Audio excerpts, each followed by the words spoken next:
Happy to get us started, Melanie. Sure, I was just wanting to make sure Fidel is with us, um, and We've got Joyce as well. Fidel and Joyce and Bruce in the room. Great.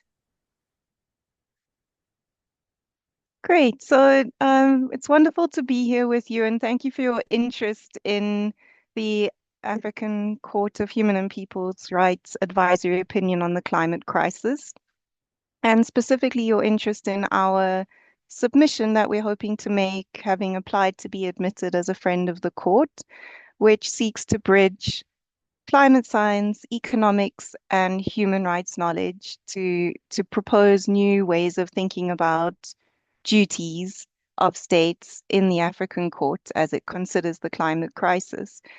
And so thank you to Dina and the African Climate Platform for arranging these webinars and promoting knowledge about climate justice in the continent. And we really are grateful for this opportunity to share a bit about our submission and our thinking around the submission. And we also really welcome your input and thoughts on how our submission can be supportive to the work of other NGOs or civil society actors or state parties who are participating in the proceedings. So the format we're going to follow is that we'll do a quick round of explanation of who we are, and then um, we'll offer a very brief overview of the significance of this advisory opinion from the point of view of our submission, and particularly why synthesizing knowledge is very important across different disciplines. And then we'll focus a little bit on the climate science that Dr. Joyce Kimutai will speak to. Then we'll speak a little bit about economics issues from the point of view of Professor Fidel Kabub. And then Advocate Dr. Bruce Yapi and I will round things off with some insights on how these climate science and economics inputs relate to human rights and the African human rights system in particular.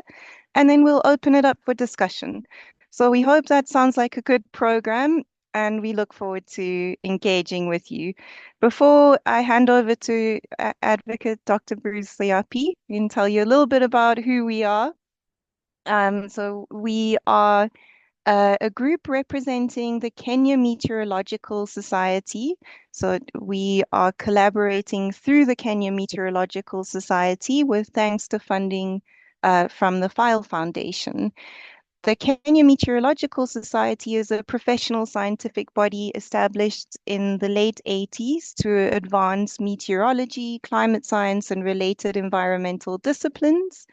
And it provides authoritative, evidence-based insights that support sound environmental governance and the integration of climate science into public policy. So it's really well placed to be involved in the African court's proceedings. And in addition, we are collaborating. We are a group of experts in various disciplines collaborating to synthesize or bring knowledge together through the African Synthesis Center for Climate Change, Environment and Development.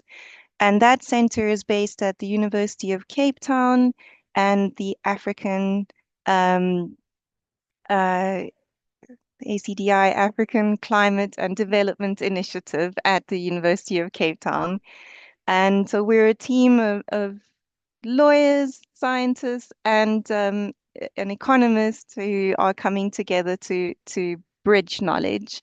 And then just a little bit about who we are very briefly. I'm Dr. Melanie Murcott. I'm a lawyer practicing in a public interest practice at a firm called Lawtons Africa and an academic working at the University of Cape Town. With me is Dr. Joyce Kimutai, who's a Kenyan climate attribution scientist who works at Imperial College London, among her many other accolades.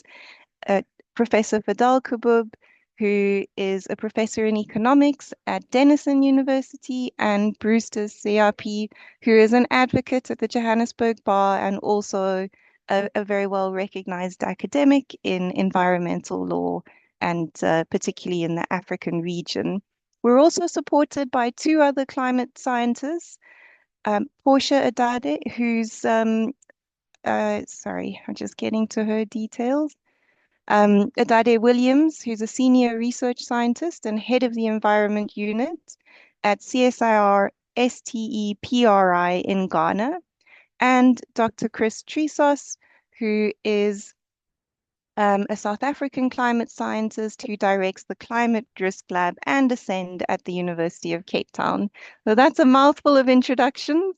And now over to Brewster's to explain why we're here and why we think our submission is important.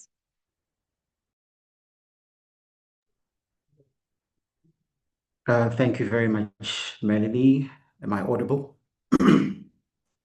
All right, I have to apologize before I start for my surroundings. There's not enough lighting here, and you might hear some noise in the background. It's where I find myself at the moment. All right, I'm going to try and speak about why we submitted this application, its significance, and I'll try and do that in about 10 minutes through 5 or 6 points. So obviously the context is well known to us. We are finding ourselves in a global judicial moment on climate change where courts are pronouncing in various forms, shapes, and ways on the duties of states. Now, what we've seen over the last few years is that some decisions are bold, some are cautious, some clarify principles, and some are actually revealing the difficulties that states and institutions have to contend with when dealing with climate change. So we're seeing a form of collective judicial learning process. And the key idea there is that each judgment contributes insights. Over time, a body of reasoning begins to emerge, and a form of wisdom of the crowds in judicial reasoning is also coming through. And this is the context and the foundation within which the African Court now has a chance to make a contribution. So we think it's important to understand and situate the African Court within this broader debate. And we do so firstly by recognizing the comparative surroundings within which it operates amongst other regional courts. If we compare with the European Court, for example, we see that it is strong, but it is highly institutionalized. If we look at the Inter-American Court, we see that it's often described as highly activist. And then the African Court is normatively bold, but politically constrained.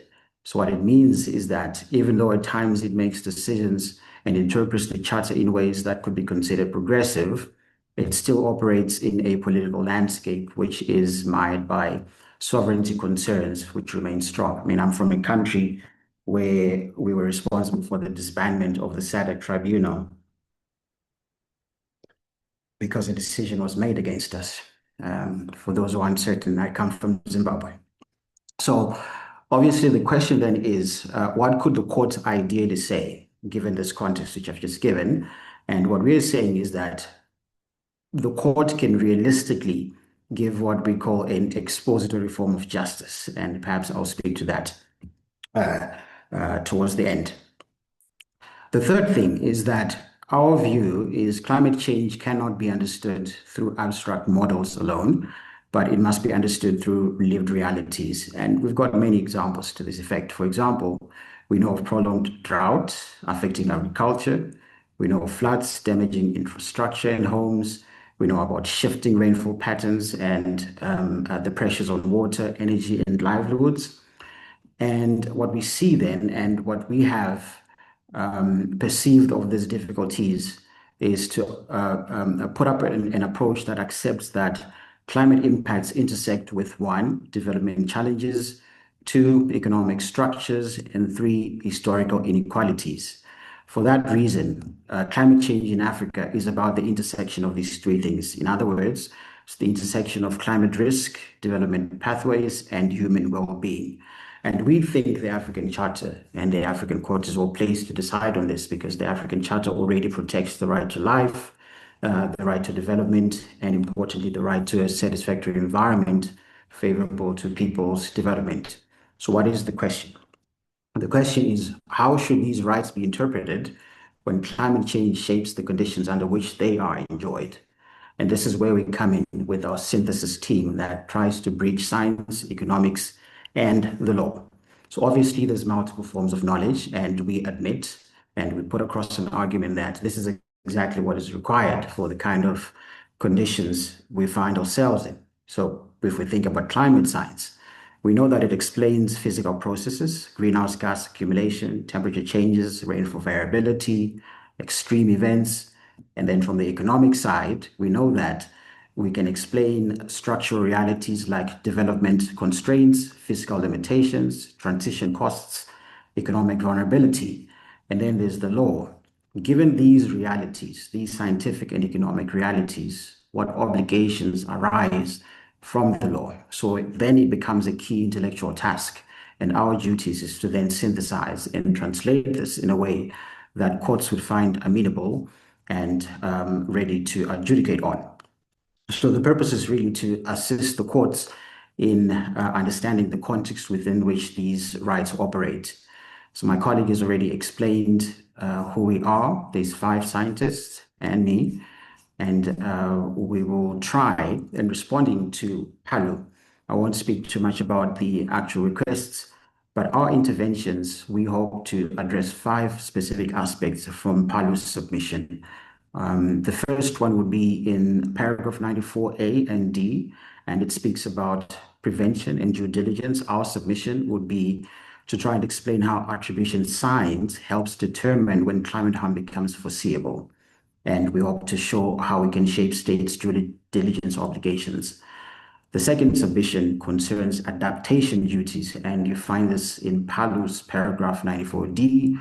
And what we seek to do here is to clarify states' duties to adapt reasonable, science-informed adaptation measures to protect health, livelihoods, and ecosystems. In the third instance, we will deal with the protection of vulnerable groups. You'll see this in Palu, paragraph 94B, where our submission will seek to show that climate impacts follow a clear vulnerability pattern, requiring heightened protection for women, children, and displaced communities. Fourth, we will address paragraph 94E, that deals with loss and damage, and our submission seeks to explain how attribution science helps link climate harms to human-induced warming and clarify obligations relating to loss and damage. Lastly, we will contribute to paragraph 94G, which deals with international cooperation and equity. Our submission will try to highlight why equitable international cooperation, including finance and technology support, is essential for African states to fulfill their obligations. So given all this, we have structured our submission in such a way that it achieves 3 things. The first one is we want to tell a story. So we want to tell a story that is grounded in African lived realities, showing how climate change affects communities and illustrating how climate risks intersect with development challenges. Secondly, we want to build a narrative that connects climate science, economic structures, and human rights in ways that explain why these risks matter, how they affect the enjoyment of human rights, and what pathways might place the continent on a corrective trajectory. And then thirdly, we seek to expose structural conditions, explaining why Africa finds itself in its current economic and climate position.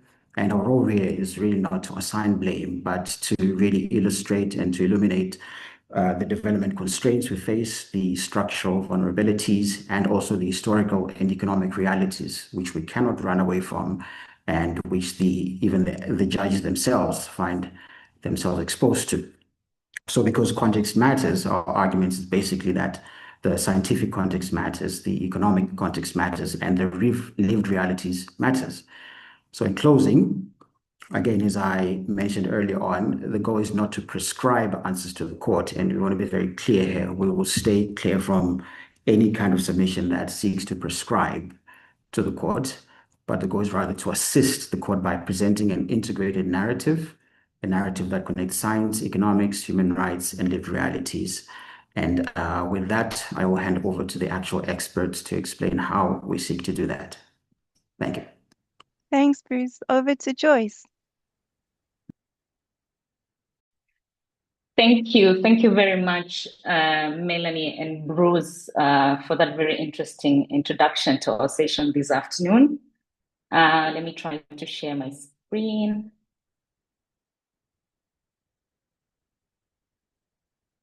Can people see my screen? Maybe not.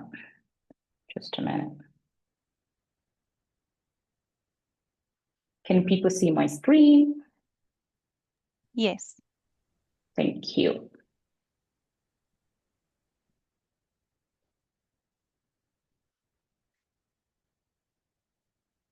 Okay. We're So seeing thank the you so note view, Joyce. Is there any way you could make it Yeah. display view with a full slide for us? Okay, sorry about that.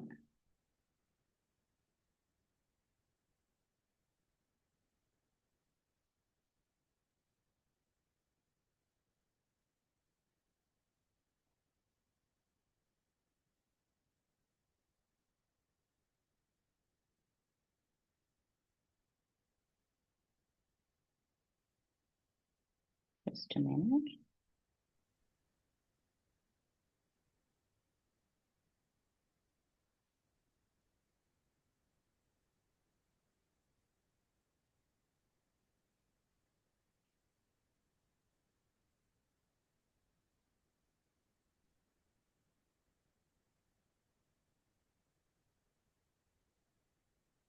Joyce, if you go down to the bottom right, yeah, okay.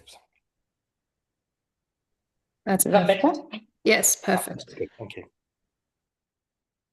Sorry about that. It's because I have two screens with me here, so that could be the reason.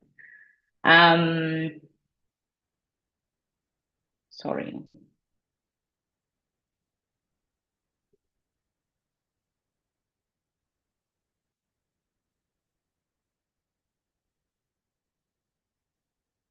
Apologies for that technical itch. And And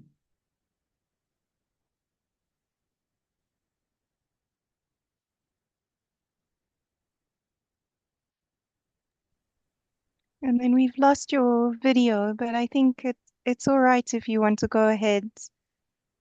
There we go, you're back. Great.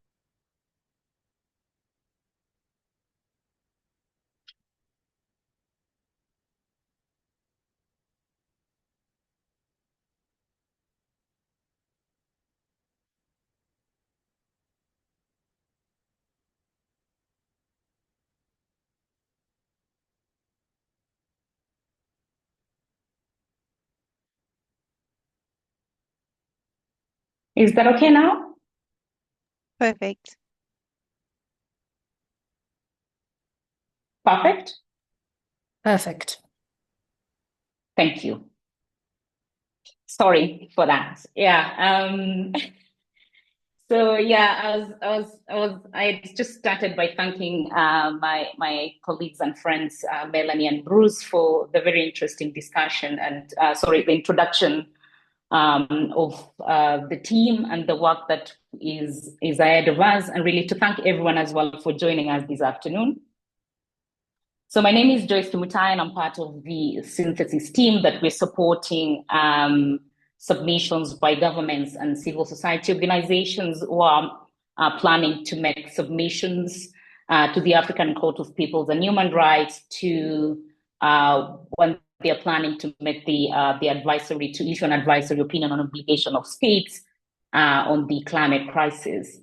And today I'll be speaking about sort of the role of science in submissions and how you can utilize the available scientific information in the African continent to support submissions. And I just thought to start off by this very interesting, I like this quote by Alice Walker, where he talks about the way in which people give up their power. And it's just because we see justice in many lenses, and people often limit themselves by not because they truly love power, but just because they believe that they're powerless. And this belief kind of stops us from acting, from speaking up, and from making change. So basically, we almost give up our power if we think we're powerless, it's like we hand over our agency when we think we're powerless. And as we prepare to make submissions, whether it's by CSOs or governments involved here, is that I thought it's very important for us to remind ourselves of some few very important and I think relatively common knowledge points about our African continent. And also to remind us that solving the climate crisis really is a moral imperative that has been long identified by justice scholars or justice activists.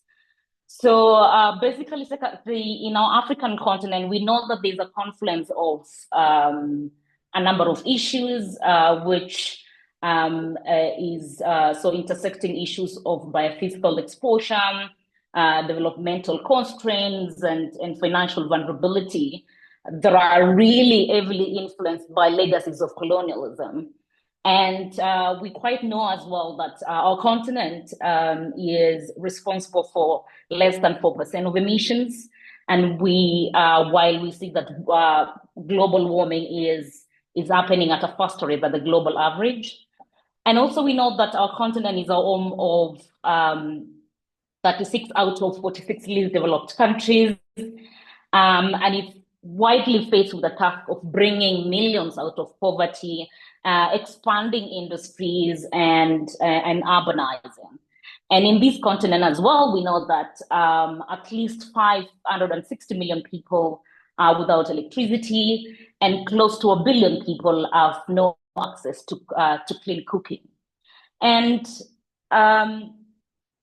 you find that this is actually the continent that needs affordable finance the most, because it's currently really faced with debt burden or a debt crisis.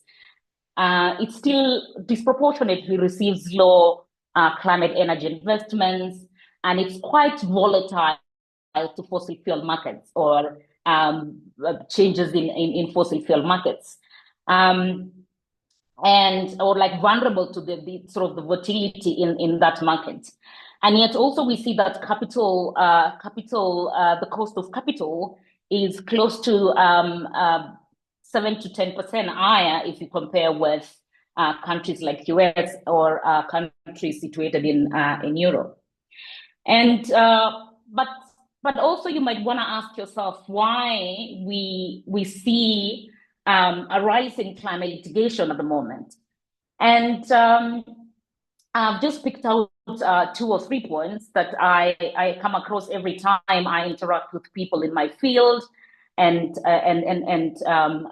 climate legal scholars were involved in sort of these discussions, is that we are seeing mounting severity of climate impacts, but that is met by striking inadequacy in responses either by the public or the private.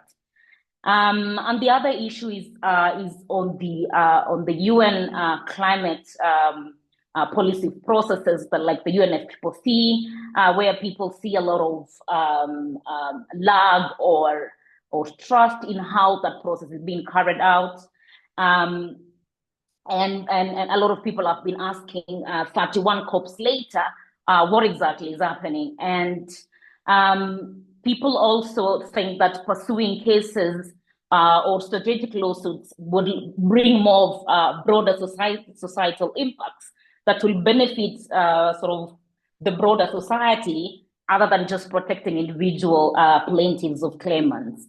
And one and most important as well is that there's new evidence now from research that really can help to sort of ground and understand the effects of climate change and sort of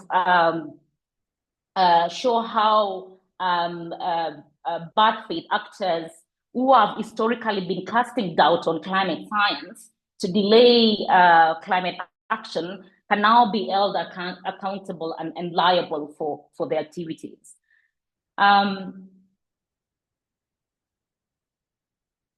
So when you look at our submissions and how we've structured our submissions and how we would also like to engage with CSOs and governments in how we can use science to support their submissions is that we look at issues of forcibility, attribution, so looking at causal chains and evidence, understanding issues around remaining carbon budget, now that is critical for in an African context. Because really, I think something very important as well that I forgot is that, and I think Bruce mentioned this and really emphasized this, is on the that context matters. Like how you use science is really how you sort of tailor and make your submissions really matters on how you put issues to align with lived realities and sort of our African reality. So really speaking to the issues that I raised in my first slide. And so in our submission, so we look at forcibility, as I said, attribution, how can we provide attribution evidence to show causal chains and evidence in the role of fossil fuels in driving climate impacts. We talk about the remaining carbon budgets. We also will be expounding on issues of uneven and escalating climate impacts and risks, on adaptation feasibility and limits, including loss and damage, looking at ecosystem changes and food risks, food system risks, as well as health burdens. We will also be unpacking issues on adaptation finance tracking,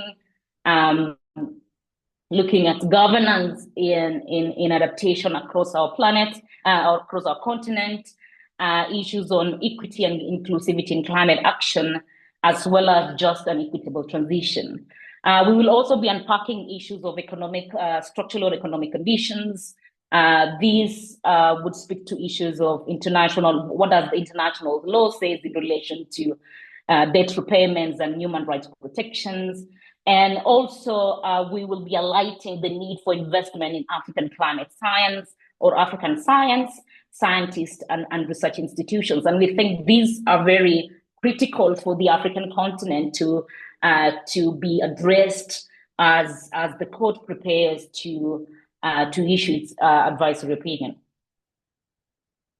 So just touching a little bit on some of these topics. So I will not touch on every single aspect of these points, but I will just like briefly touch on some of these. But most of what I'll be talking about will be tying these points together. And so it's just to show how we are thinking about providing this evidence, and also thinking about how you can, if you have any sort of need or support in making your submissions, this presentation today is just meant to show you how sort of in a general view, how we've organized the evidence and how we plan to sort of use these to support submissions. So on the first one, more on the attribution of or the causal chain of causality, or like this is really more of like a very general sort of concept, like a causal concept. When we talk about the climate crisis, it's just really important to remind ourselves why we are here, what happened, and why we are having this discussion today in this room, and why is it important for the African court to give this advisory opinion to our states. And so here we are basically showing, in this I'm showing how banning of fossil fuels has all the way gone to result in the impacts that we see, affecting vulnerable communities, affecting every sector of our economy. So basically, it's from greenhouse gas emissions since the pre-industrial era. So since the start of the last century, there've been accumulation of greenhouse gases in the atmosphere. And these concentration or the cumulative emissions over time have resulted in the warming of the planet. So there's a very strong sort of physical link of the warming of the emissions or the concentrations of emissions with the physical climate, which has resulted in the warming. And this is just basically through what we call the greenhouse effect, which accumulations over time have caused the warming. And so this warming leads to changes in physical hazards or changes in events. So I'll try not to be very scientific here or use a lot of jargon. And please pardon me if I do that, ask any questions. So basically that warming has changed the way we experience weather and climate. And it has changed sort of the way these events happen. So in terms of their frequencies and their intensities, their spatial extent, their temporal extent, there are changes as well happening in new locations, and that has led to the impact. So it has led to, say, flooding or reduction in, say, agricultural production, for example, health burdens or change in well-being. Sometimes it could be non-economic losses and damages, like changes like destruction of cultural sites, or communities not being able to sustain their livelihoods because the environments or the climate in which some livelihood would depend on have changed over time. So there is a number of sort of more of the tangible impacts that we see and the sort of the intangible ones that we experience as a result of the burning of fossil fuels that has happened over the last 150 years in our planet. And so this is just still sort of that causal chain where it goes all the way from the greenhouse gas emissions from burning of fossil fuels by countries and corporates. And then that has led to increased greenhouse gas concentrations in the atmosphere, which has in turn sort of increased the global mean temperature, which has gone to sort of affect the regional temperature and the regional precipitation change or the rainfall change. And then that has trickled down to sort of changes in the frequencies and intensities of extreme events, as I've said. And it has also led to sort of widespread changes in the ecosystem, in river flows. We've also seen sea level rise affecting small island states like Fiji, for example. Also, it's important, I think, in this advisory opinion to think about how are the small island states in the African continent are being affected. So like Madagascar, Seychelles, Reunion, and some other small island states, even in the West African coast. We've also seen slow onset changes like glacier retreat or desertification over time. And as I've said, these have all led to the impacts that we see, so the losses and damages that we experience. So this is just like more of like a breakdown of these, just picking one of the sort of the changes in the intensity and frequency of extreme events, is that we are seeing these changes being widespread and happening at every degree of warming. And so that's why it's very critical to talk about pledges and NDCs and how government states African states are thinking about their obligations and duty of care to protect their communities from these escalating impacts. This is just an example of some work we did last year showing how heat waves increase in every degree of warming. And we basically were trying to show, because we're marking 10 years of Paris Agreement last year, this was just a report to show how sort of the commitments under this mechanism has helped us to avoid very dangerous levels of impacts in a 4-degree world. So that is the world that we would be if we didn't have the Paris Agreement, because Paris Agreement has enabled us to come together to think about NDCs, to think about how we can collectively, in a concerted effort, reduce the warming. And we are ambitiously thinking of keeping it at 1.5, but really trying not to exceed 2 degrees. And so, but you find that most of these NDCs as well are quite conditional. So some countries don't really have the capacity to implement the NDCs that they've put in place.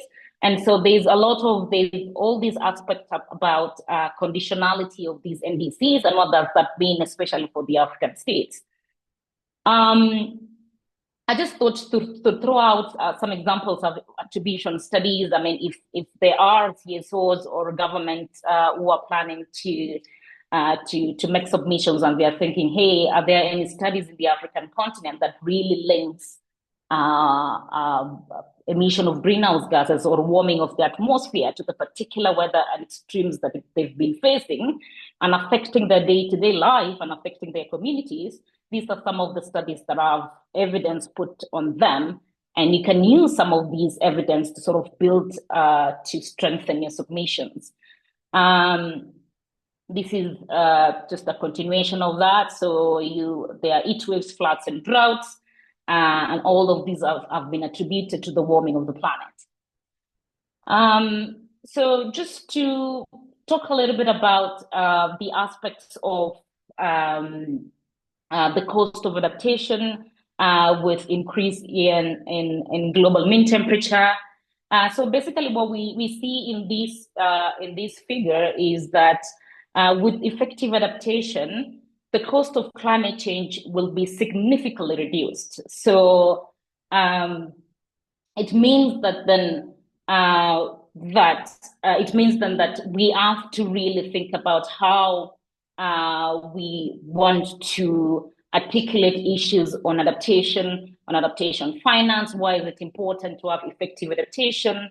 To be able to significantly reduce the overall cost of adaptation by African states as they prepare or as they meet their obligations of protecting their communities from escalating impacts of climate change.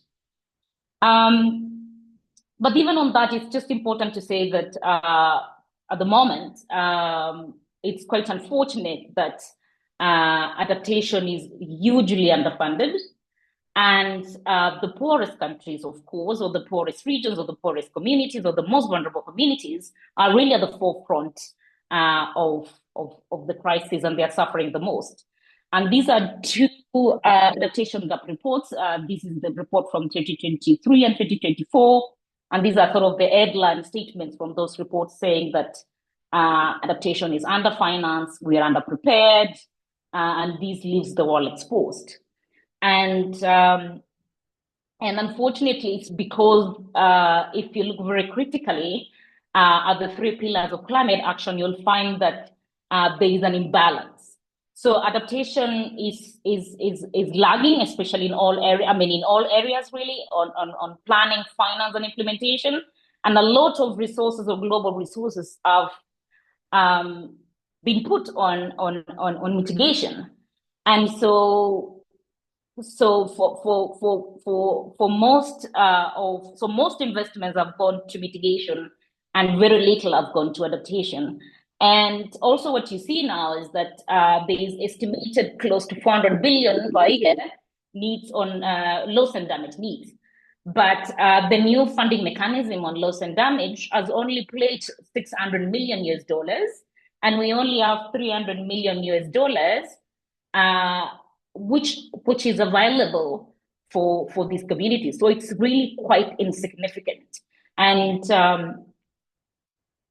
And these challenges continue to propagate into other things like adaptation research. So currently there's quite low levels of adaptation research in our continent. As you can see from this figure, that even like the research on individual countries, so this is number of papers, quite low is reported in our continent. Funding for adaptation between 1990 and 2020, you can see as well, is quite insignificant. And most of research, unfortunately, is also not driven by locally based authors. And this is something that is very important to say, that local researchers or local expertise is very critical in sort of addressing and contextualizing, because they understand the context, they understand the lived realities. And if the research is not driven by the locals, then it means that it is likely that they are imposed solutions or or interventions or strategies that do not necessarily work for the African context, which are very external, and they're likely to work in other contexts and do not necessarily apply to our context. So it's very important to have research that is driven by the local researchers. And also quite unfortunately, still on finance, but I think my friend Fadel will talk more about this issue, is also that we are unfortunately operating under a flawed global financial system, and we're seeing a growing debt distress in most developing countries. They're spending a lot to service their external debt. In 2024 alone, we saw that 400 billion was paid by developing countries in servicing their debt. And so if, as we think about drafting these submissions and discussing and having conversations about what do we need to say about the global financial system, it's also important to ask ourselves about possibilities of remedies like debt relief, debt cancellation, debt swap, and sort of grant-based finance as well. And as I said, I think my friend Fadel will speak more to this, but I just thought it was important to highlight. You can see on this graph here is on the funding of climate research on Africa versus what is happening in the rest of the world, and you can see quite well that is it's very insignificant what flows into our continent in terms of funding for climate research.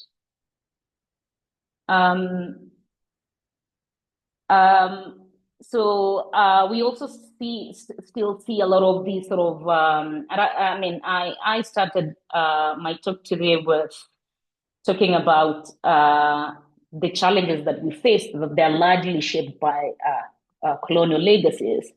And this is just an example of sort of neo-colonial issues that we still see in our continent.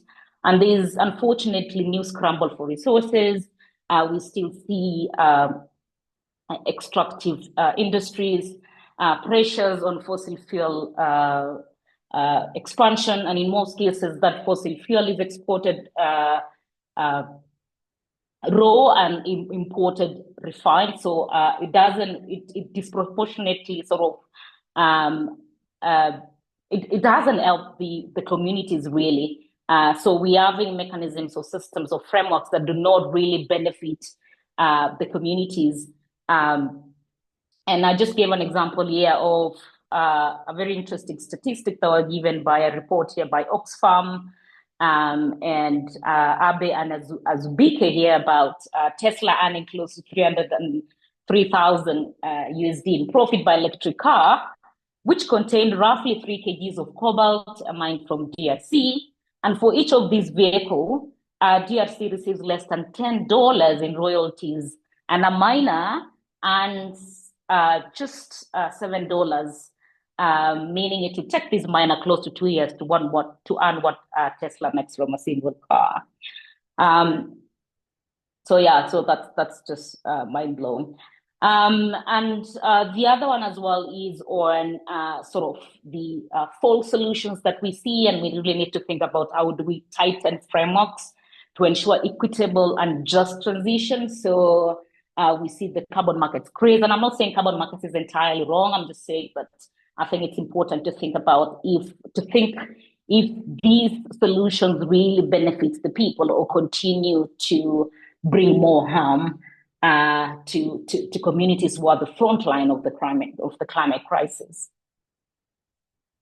I wanted to conclude. Let me conclude this conversation this afternoon without taking so much time by showing you this figure by 2 scientists, where they portrayed the global warming responses under the common but differentiated responsibilities for the respective capacities of nations, following their NDC ambitions. And you can see that for the African continent, for the rest of the world, really, they have exhausted their carbon budget. And so it's very critical that they really switch off the taps to enable other parts of the world, including Africa, to still utilize their remaining carbon budget to develop sustainably. Thank you so much. I'll stop there. Thank you, Joyce. I think it gives everyone a very good sense of some of the insights you'll be bringing into the submission. And then over to Fadal for a deeper look into the economics. I think there's a lot of questions coming through you would have seen, so hopefully you'll be speaking to some of those, but we'll keep some time over for that. Thank you. Good morning, good afternoon, everybody. So I'll try to keep my my remarks focused on the economic issues as it relates to the subject matter of this submission, which is we're trying to assist the court in essentially assessing the member states' responsibility in protecting human rights. And as an example, you can pick your favorite African country today. Pick your favorite political party or political candidate who are the best friend of the environment and human rights and democracy. And let's assume for a minute that they've been elected, they're in office, they have the most transparent elections, the best constitution, and now they govern. Now they're sitting in office, they have a cabinet, and they have a political mandate from their people to deliver on jobs and on democracy, human rights, prosperity, and on climate action. But they're sitting in an economic system, they've inherited an economic system that is trapped essentially in a debt trap. So now they face a choice. Do they continue making debt payments and therefore consume the fiscal policy space available to them, and as a result ignore the political mandate that was given to them by the people to take action on climate, to invest in health and education, and to deliver on people's human rights, essentially? Or do they have an alternative plan, a plan B that allows them actually to deliver on climate, on health, on development, on human rights, and somehow help the country escape the debt trap? This is fundamentally the economic question that every country deals with. And unfortunately, what we're seeing is that most of our countries are locked into an economic system with no alternative plan. And the economic system that they're locked in allows them basically to continue making the debt payments, continue that entrapment, and therefore neglect the delivery of the economic needs of their people, development, the SDGs, the Sustainable Development Goals, and as a result, neglect the protection of human rights.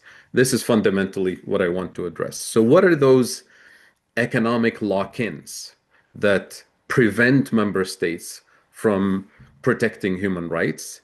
And is there a way for the court essentially to indicate to member states that they need to move towards an alternative process that allows them actually to protect human rights? My argument is that this is actually practically within reach in the African continent, and it requires two things. One is a political will to think and act differently in terms of economic priorities.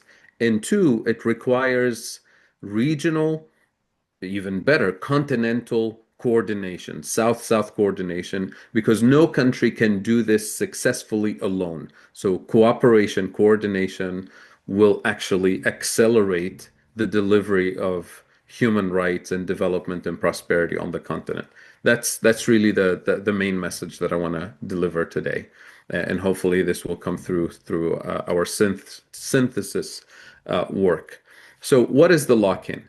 The African continent, when you think of the economic architecture that we live in today, globally, but in particular the African continent, the global economic architecture, that is the financial architecture, the trade and investment architecture, the international taxation architecture, all of this system was designed during colonial times for colonial purposes.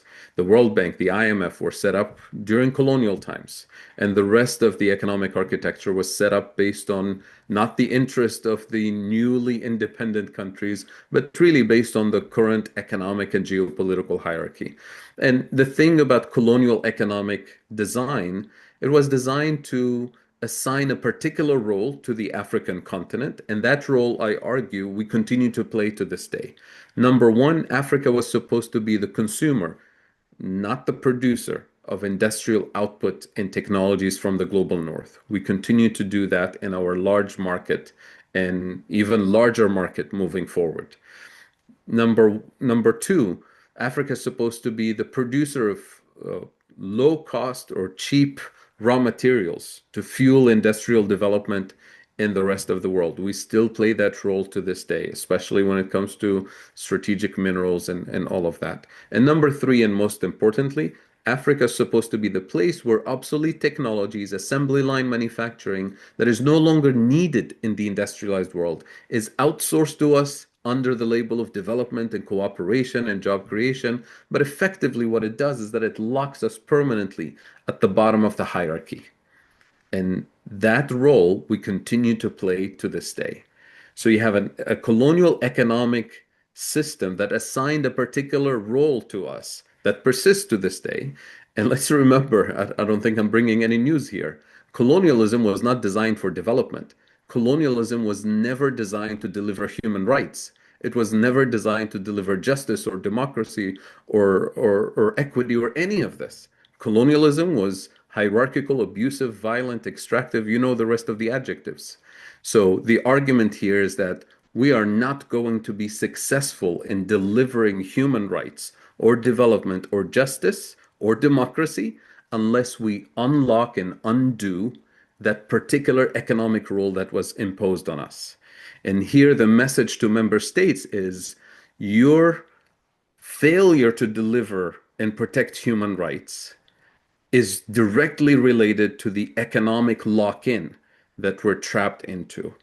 And now we're looking at how do we do this unleashing of this full potential. Number one, recognizing that we need a different kind of economic choices to escape the traditional role that was imposed on us. And number two, recognizing that no single country can do it alone. We need to do this at least as regional economic blocks, or even better, on a continental scale. So those are the two messages. So the practical aspect of what needs to be done state by state, region by region for the entire continent in order to escape the debt trap. I'll give you just one number, the latest number we have from UNCTAD related to the years, I think fiscal years 2021, 2023. The African continent spent more on debt service, external debt service, than on health and education combined. So how are we going to deliver on development or human rights or anything when we're locked into a system of this kind? So external debt, yes, it's a big problem, and you can see the numbers, but it's actually a symptom of deeper structural deficiencies that I can summarize in three basic points. Number one, food deficits. Number two, energy deficits. And number three, manufacturing value-added deficits. And I'm emphasizing only these three deficiencies. There are other problems, of course. Only these three deficiencies because no country can function without food, without fuel, without some basic manufacturing. So let's dig in. When it comes to food deficits, the African continent, which used to be the breadbasket of colonial empires less than 100 years ago, today Africa, according to UNCTAD, imports 85% of its food. 85%. So we specialize in producing what we don't consume, and we consume what we don't produce. And that didn't happen by accident. As soon as we became independent, the rearrangement of the global food system imposed on us to specialize in producing coffee, tea, tobacco, cacao, and all the tropical fruits, the cash crops for exports. and we became dependent on imports of wheat and corn and barley and soybean, all and rice, all the core crops that we actually need for our food security. So we can go into those details, but that's a major source of external debt is food imports. So that means that the solution is strategic investments in food sovereignty and agroecology, which coincidentally happens to be a climate solution, but it's also a solution to the debt problem that allows us to reclaim that fiscal policy space in order to invest in our national priorities and to deliver on human rights. So that's deficiency number one. Deficiency number two, energy deficits. And when I say energy deficits, I don't mean countries that don't have any energy resources in the old energy system sense of the word, like fossil fuels and so on. I mean Nigeria, our biggest oil exporter on the continent, until last year, which is when the Dangote refinery opened. But before the Dangote refinery opened, which was 50 years too late, by the way, Nigeria imported 100% of its gasoline from international markets. The largest oil producer on the continent, Angola, the second largest producer, to this day imports 85% of its fuel. That's not by accident, it's by design, because we've always been denied access to the technology to look for oil, to drill for oil, and to refine oil. And in the new energy system that we want to build, the renewables energy system, which is where our biggest potential is for transformation, to this day, we're denied access to the manufacturing technology to manufacture and deploy our own renewable energy infrastructure with our own critical minerals. And we're also denied access to the financing to unleash that potential. Africa today attracts less than 1% of financing that goes to renewables globally, less than 1%. And we are the continent with the largest potential for renewable energy production. According to IRENA, the International Renewable Energy Agency, their latest report on Africa from a few years ago, they estimated in a technical study that Africa by 2040, which is the day after tomorrow, by 2040 can produce more than 1,000 times our anticipated energy needs from renewables and can completely replace all the fossil fuel exports from the continent. 1,000 times. That makes us a global energy powerhouse in terms of potential, and yet no access to technology, no access to financing to unleash this transformation potential. So that's the second structural deficiency. And that's where we need to pivot into prioritizing renewable energy production because it allows us, number one, to address it's a climate solution, but it's also a debt, escaping the debt problem and really producing economic transformation. And finally, the value-added manufacturing deficiency. That's a major source of debt. We're locked into a manufacturing system in which we have to import the machines, we have to import the intermediate components to assemble with low-cost labor, we have to import the fuel to power the factories, and we even have to import the packaging. So our manufacturing system produces and exports low value-added content, and what we import is high value-added content. So we can double, triple, quadruple our exports with trade agreements and partnerships with our friends around the world. We're locked into a structural trap because you're always deficient. So now take these three deficiencies: food, energy, and manufacturing. And of course, the solution to the manufacturing deficiencies, we need to pivot into real industrialization, where we actually manufacture and deploy the building blocks of development that we need, starting with the renewable energy infrastructure, with our own critical minerals in our large market that is ready to absorb all of that infrastructure, clean cooking infrastructure, clean transportation infrastructure to build the logistics of development and prosperity and so on. So when a country or a continent, in our case, is deficient in these three areas, we have structural trade deficits year after year, decade after decade. And what a trade deficit does to your currency is that it weakens our currencies relative to the dollar, relative to the euro. So now if we have a cheap currency, a weak currency relative to the dollar, everything we import tomorrow morning, food, fuel, medicine, whatever we import it at a higher price. So we literally import inflation in the most sensitive areas of our economy: food, fuel, medicine, medical equipment, all the basic priorities. And that means if we don't intervene as governments immediately, we have riots the next morning because people can't afford the cost of living, they can't afford fuel, they can't afford food. And we've seen this with the bread riots in Egypt and Morocco and Tunisia and other parts of the continent, with the protests about the cost of living in Kenya and other places. We've seen this repeatedly. So what do governments do? Instead of fixing the root cause of the problem and delivering, because this is a violation of people's rights, right? The right to food, right to livelihood, and so on, right to health. What do? We step in and we subsidize food, we subsidize fuel, we subsidize medical services as much as we can, but it's unsustainable to do this for decades, right? Number two, what we do is we ask our central bankers to stabilize the exchange rate, because the exchange rate is what's causing this imported inflation. But that's a band-aid solution. So what does a central bank do? They go and borrow more dollars to finance the imports, and they get us deeper and deeper and deeper into a debt trap. And once you're indebted to foreign lenders, they get to dictate what you do with your money, because they want to make sure that you use the money in a way that allows you to generate dollars to pay them back.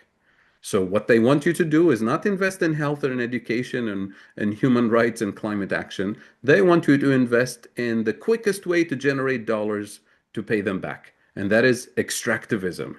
That is low cost manufacturing to assemble products for other people to consume. They prioritize producing coffee, tea, and tobacco for exports rather than producing food for the local population.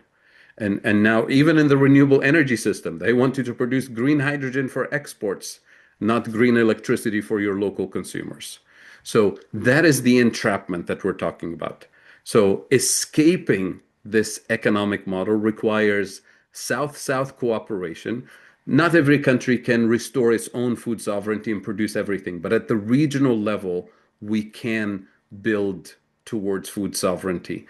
We can build towards joint industrial policies, because no country can industrialize alone. Because to industrialize, you need economies of scale.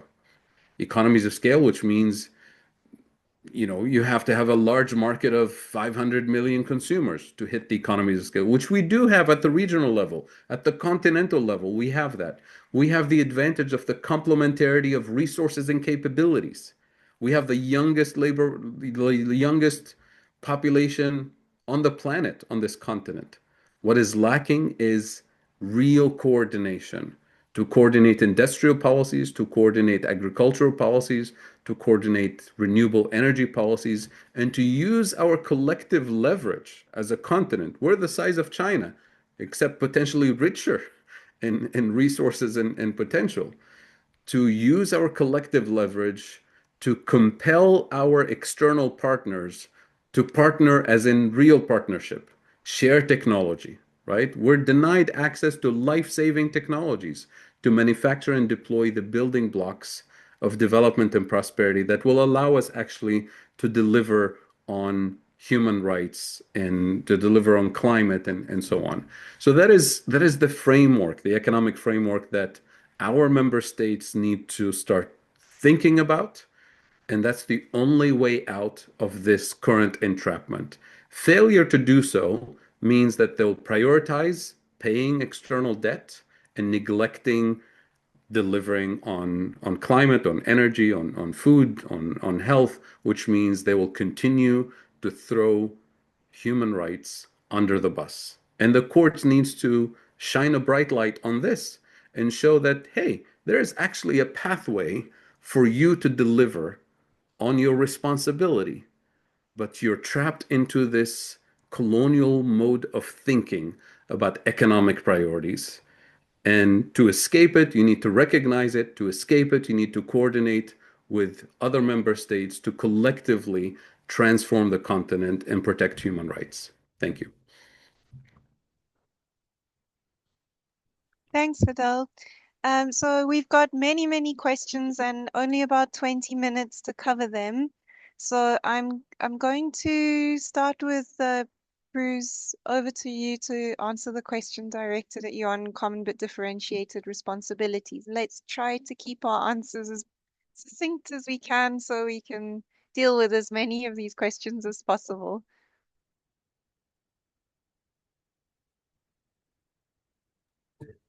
Sorry, Melanie, I didn't have a chance to look at the questions.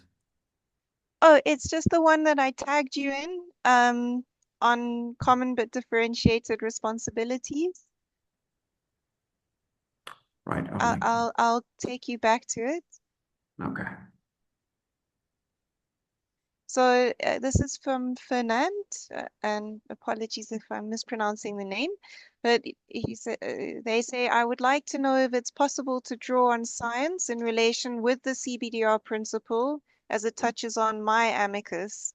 And so perhaps it's also for Joyce, but I think if you're able to respond, that would be great. Sure. And then are you able to respond immediately, or do you need me to go to another question in the meantime? No, I can give at this point Great. a surface level answer. So I would say, first, I think we need to look at the kind of obligations we're looking at. So states have that there are two kinds: obligations of conduct, obligations of result. And if we're going to look at obligations of conduct, we're looking at the process. Obligations of result, we're looking at a particular outcome. So we need to figure out there's this term, they call them the revolutions of the law. How far back into the past are we willing to look back in order to get or to apportion responsibility? How far forward are we going to look into the future in order to also apportion responsibility? And I think we will center our submission on due diligence. I think due diligence would be the answer as a constituent part of obligations of conduct. Great, thanks. And I think the ICJ's opinion also, just as a follow-up on that point, indicates that climate science is the basis for interpreting international environmental law principles and including the common but differentiated responsibilities principle. So I think just looking at how the court in the ICJ opinion articulated the role of climate science could be useful there. Great. And then Joyce, if you can, as a batch in about sort of 5 minutes, answer a few of the questions that came your way, then we'll hand over to Fidel to respond in as well. Great. Go ahead, Joyce. Thanks, Melanie. So just, I think just to add to what you and Bruce have said about CBDR, just to touch a little bit from the science side of things, saying that is it possible to draw on science is definitely. So the principle, the CBDR really principle of common but differentiated responsibilities and respective capacities of states is really sort of inched on science. So it touches on what our responsibilities and what our commitments. So we are all together. So let me just, if I use very basic terms, is we're all together in this. But in this journey, we all have different responsibilities and capacities. So basically to say that the climate crisis, there are parties that have more responsibility in supporting others in addressing it because of their responsibility or their contribution to the crisis. And it really just touches on cumulative emissions over time, saying there are parties who've used fossil fuel resources to develop over time. And in that, it has resulted in the crisis that we have now, which are affecting communities that are least responsible. And unfortunately, also they are the forefront of this crisis.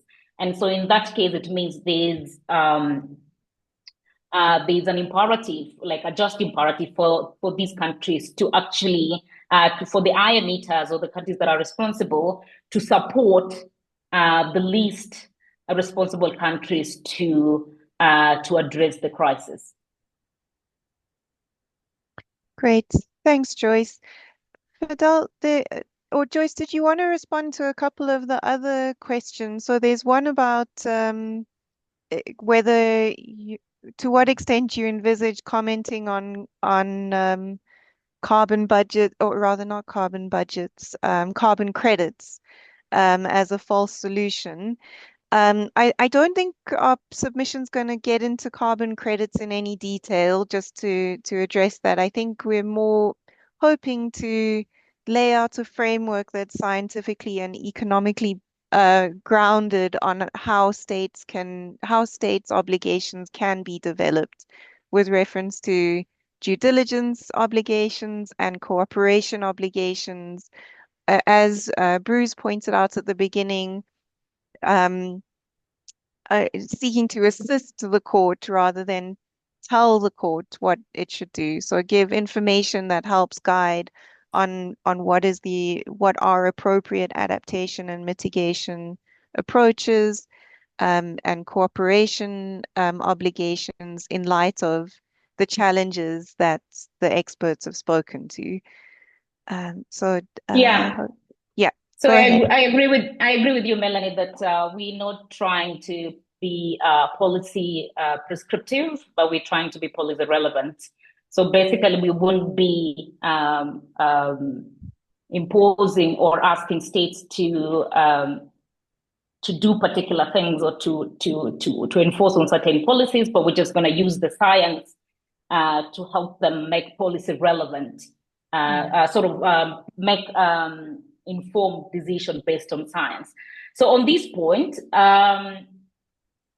I actually, if it came out from my presentation to sort of say that carbon markets are false solutions, that was not sort of the intended meaning.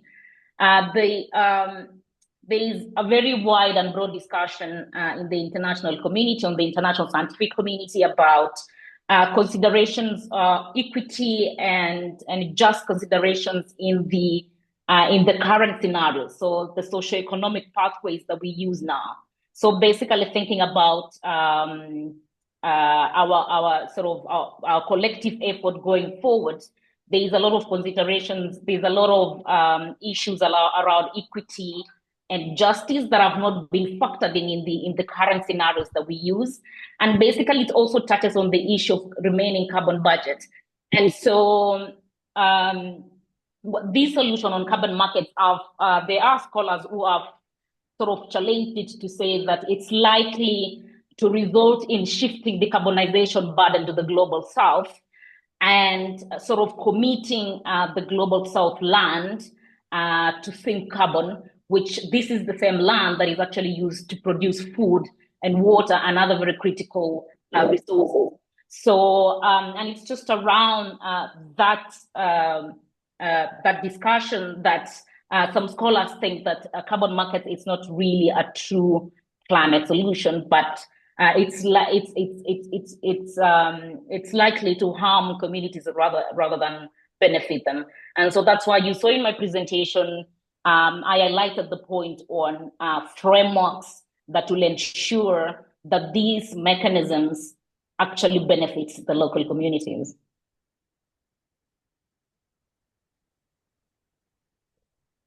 Thanks, Joyce. Fidel, there are a few questions directed at you around architecture and the entry points for South-South cooperation. Would you like to speak a little bit to those? Yes, very briefly. I'll put a link to my blog here, which has a bunch of posts that are relevant to this discussion. But South-South cooperation, when it comes to joint industrial policies, cannot be done at the ministerial level. You have to have heads of states actually mandate this this pathway, because you need the kind of coordination that involves ministries of trade, ministries of industries, ministries of energies and mine, ministries of economic planning, ministries of finance, and to some extent central banks. So this is not something that any particular sub-agency can do without a political mandate at the highest level.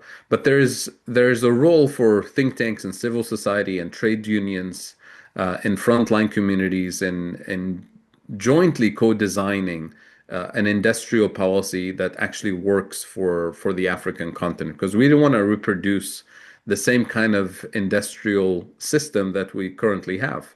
We want to co-design an industrial policy, joint industrial policy, in which we pre-negotiate the distribution of the value chain.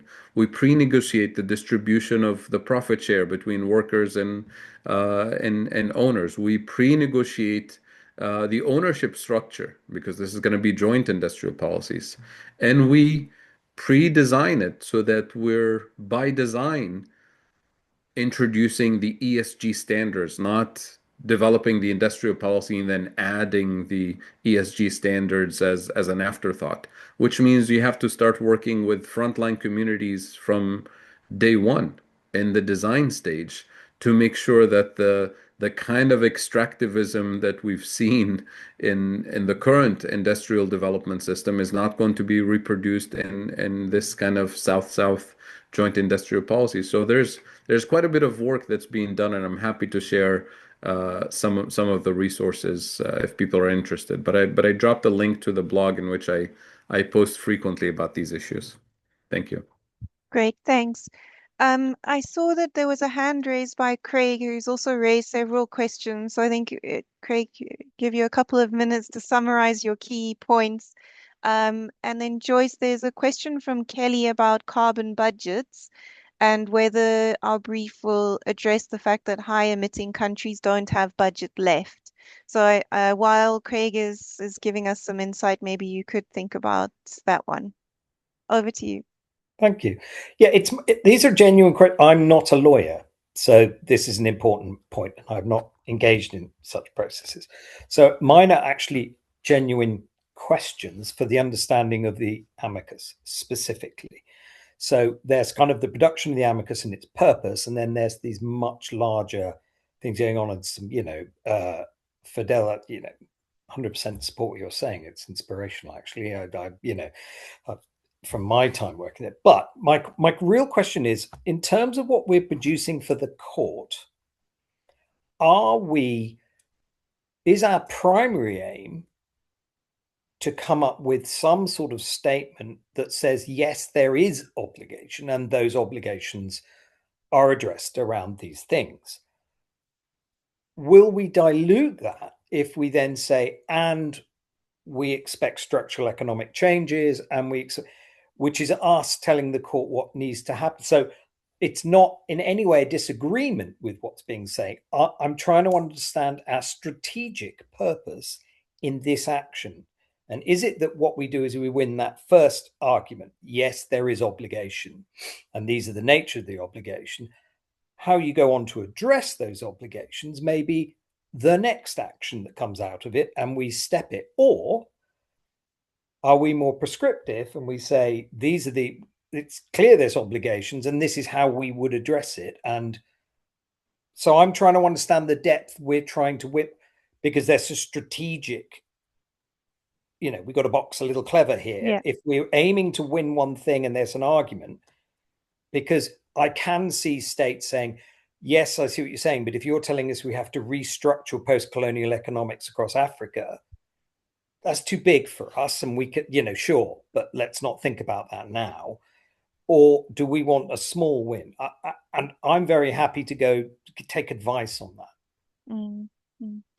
Yeah, I think we're hoping to give the court context on why certain obligations must be framed in particular ways. So I think we're somewhere between what you're suggesting as trying to fundamentally and explicitly be radical and change the world, and then subtly and carefully use legal hooks to advance key arguments around obligations.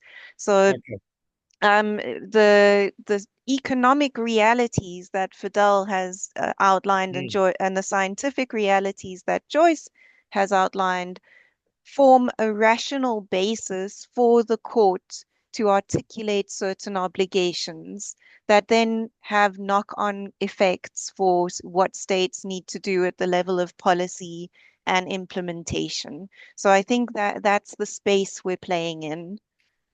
Okay, because there is a bit of a difference between a state accepting obligation and how one addresses those obligations. So I'm just, because I'm not a lawyer, I'm trying to understand in the details of that language and expecting states to be pushing back. My expectation is this is not it's not a one-sided thing, that there will be a lot of lawyers and economists and who will stand on the other side of this debate. So I'd rather form a smaller, tighter thing and win something, if you see what I mean. And have for me, it seemed to say the obligations of the state. Now, we should be saying to protect people. These, people are hit by floods. That contravenes this point of rights. This contravenes that point of rights. That's why. Now, if we then go on to say, now here's the solution. Are we now? I know you're saying it's somewhere in between, but we need to understand perhaps a bit more what our strategic goal is. And there's game theory in this as to what we will win and what we'll give away too much to others who can then use our arguments to say, well, don't do anything because these arguments are too big. And I've seen that happen before, where oil industry obfuscate by using, well, you can't do that, so ignore the whole argument. And all I want is us to think about a very precise level of intersection. Sorry. No, very valuable points. And we definitely are walking that fine line between our big picture ambitions and our understanding of the constraints of the legal system and thinking quite strategically. But your insights are welcome on that. I need advice on that from my input. So I appreciate that. It's a genuine question. Yeah. Over to Joyce then on Kelly's question, and then I'll see if there's time for Fidel or Bruce to wrap up with any last inputs. Thank you, Melanie. So in response to that question, as I said initially, is that I think it's our role as scientists to give the science, but not to ask the court how to use the science to do with the science. You get what I mean? Like we were just advising them to say, this is what is out there. This is what we understand. This is the best and the latest available science that can help them reach at various, what do you call them? Like advisory statements or lines or points on the obligations of African states to the climate crisis. So on the issue of carbon budget, we will, of course, basically articulate what that means. And my initial point of saying also context matters. So we want the courts, even as they issue these advisory opinions, to have these understandings at the back of their minds. So it's really just the context, like what is the environment we are in right now? What does the science tell us about where we are now, currently in the in the climate crisis? What do we know? What do we understand? Who is responsible for what? What is the remaining carbon budget, and what does that mean? So that when they issue these things, so all these scientific sort of information and evidence is actually meant to support the court. So just quickly to answer that question is to say, yes, we would be providing that information to the court, and the court will, in whichever way, use that information to make their decisions. Great, thanks. Any closing remarks from you, Bruce? Or just unmute. Sorry, part in response to what Craig was asking. So I think what we have going for us with the African Court is that we've got the African Charter, which has very expressive provisions. So Section 22, for example, speaks of the right to development, and it requires states to act individually and collectively to pursue that right. And then it has Section 24, which speaks of the right to an environment favorable to people's development. And we know that in the past, the African Court, if you look at cases like Tanzania versus Tanganyika, and I think the other one was Konate versus Burkina Faso, they've been able to make far-reaching judgments which actually are declarative in nature as to whether a state is violating certain rights. But our approach is really taking what we call an expository justice, where we want the court to expose what the ideal scenario and outlook would be if states were to abide by certain obligations. And if I can just end with three questions that I think we're going to be focused on. The first one is, I mentioned earlier on, how far back in time in the past and how far into the future do we go to determine responsibilities? How should the law deal with harms caused collectively rather than individually? And how should legal reasoning interact with scientific knowledge? And that's where much of our solutions and our interventions will come through in answering those questions. Thank you, Fidel. And then I see Joyce has a closing remark too. No, I just want to say thank you for hosting this conversation and for all the thoughtful questions and comments. Looking forward to continuing this conversation. Thank you. Great. Joyce? Yeah, sorry, I was going to say the same actually. Like, thank you for this conversation and everyone who's joined us today. And I just thought to comment on a point on use of indigenous knowledge. And as part of my concluding remarks is to say that we really encourage civil society organization, community-based organizations, parties to make their submissions, because that is how we sort of enhance diversity in arguments and also the science of the information that is being used.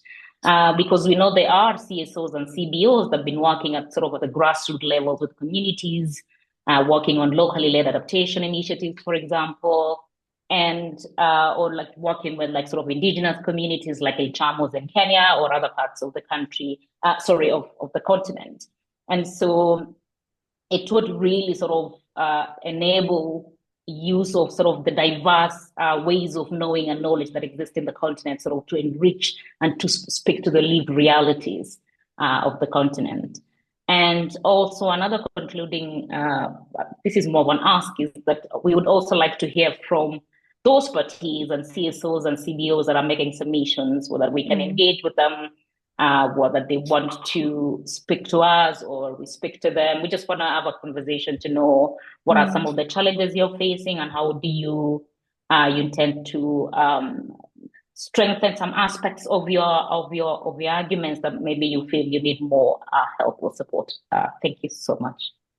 Great. Yeah. So if anybody has a submission or an application to be admitted that they're willing to share with us on a confidential basis, that we can think about how our submission could support yours, please do reach out to us. We are very open to thinking about how, as we draft our submission, how it can be useful to civil society more broadly. Thank you. I'm going to do a big round of thank yous in a moment, but maybe if I can ask you to bear with me for one more minute. What I will say is that something that the working group is thinking about a lot is the kinds of spaces and forums that we need to keep creating over the next few weeks, like this, to support everyone who's making submissions. And I think something that's come out of this conversation is maybe what we need is another gathering, another write shop in which we talk about what we can ask for and how we can ask for it, and think about that from the kind of very pragmatic to the ambitious and innovative, bearing in mind that there's space for all of those things. And so maybe that's something people want and that we can facilitate that might be useful. The other thing that we're very keen to do, we're putting together a little network of people working on climate mobilities next week. So if you need any assistance or support finding others in your particular area of focus or looking at a particular right, please do reach out to me or Z or Alfred and let us know, and we will also do what we can to facilitate your talking to each other. And then my last little headliner before I let everyone go, and I thank everyone. If you have been admitted already as an amicus we want to ask you, regardless of how ready you are, to please submit a request for more time to the court. We do want the court to give us more time. So even if you are ready, even if you have submitted, that time will be helpful because it will be an opportunity for us to also read each other's submissions and refer to each other's submissions. So it would really make a big difference if we could all request the court for a little bit more time. I think the court will be sympathetic. I think states want to need a little bit more time. They're coming in on this a little bit late, some of them. And so if you would be willing to request more time and you need any kind of support to help with that, please also feel free to contact me. I'm going to volunteer Z as well for service to help you draft those or to get them in. And Alfred, I see his thumb, he's going to help as well. And any support that you might need with getting in requests for a little bit more time, we would really appreciate that. We think it would be good for everyone. And then just an enormous thank you to Bruce, who I think has had to leave, but to Melanie, to Joyce, to Fidel. This has been a really, really fantastic session. I think there's been a flood of messages of appreciation throughout. It's been incredibly diverse and enriching and has done exactly what you said it would do, which was synthesize these very complex areas, all of which have to come together in order for us to engage meaningfully with the questions we're asking the court. We really appreciate your expertise and your time and your energy. And this has been recorded. It will be available. And I think Alfred wants to say the last words. Over to you, Alfred. Well, not just, I'm just, sorry, thank you, Diana. It's not just the last word. I just want to emphasize what you said, that state are coming in late on this. We're getting some very encouraging signs from state. Some of them are actually going to request an extension. That's what we heard from them directly. But if all of us can do that, that also help to move it to another level. So I just thought to emphasize that. And it'll be really helpful if we get more state submitting observations. So that will really help to strengthen the petition. And I think states are now coming up to that, right? We have a couple of states who are lined up. They're going to request for the extension of that because they are preparing their submission. But if we did that also, then that allowed for real pressure on the court to try to move this to another level. But thank you so much for everyone. Thank you. This has been really informative. And Joyce and everyone else who was there, I mean, hat off to you. I'm so proud of you. You've done extremely well today. Thank you.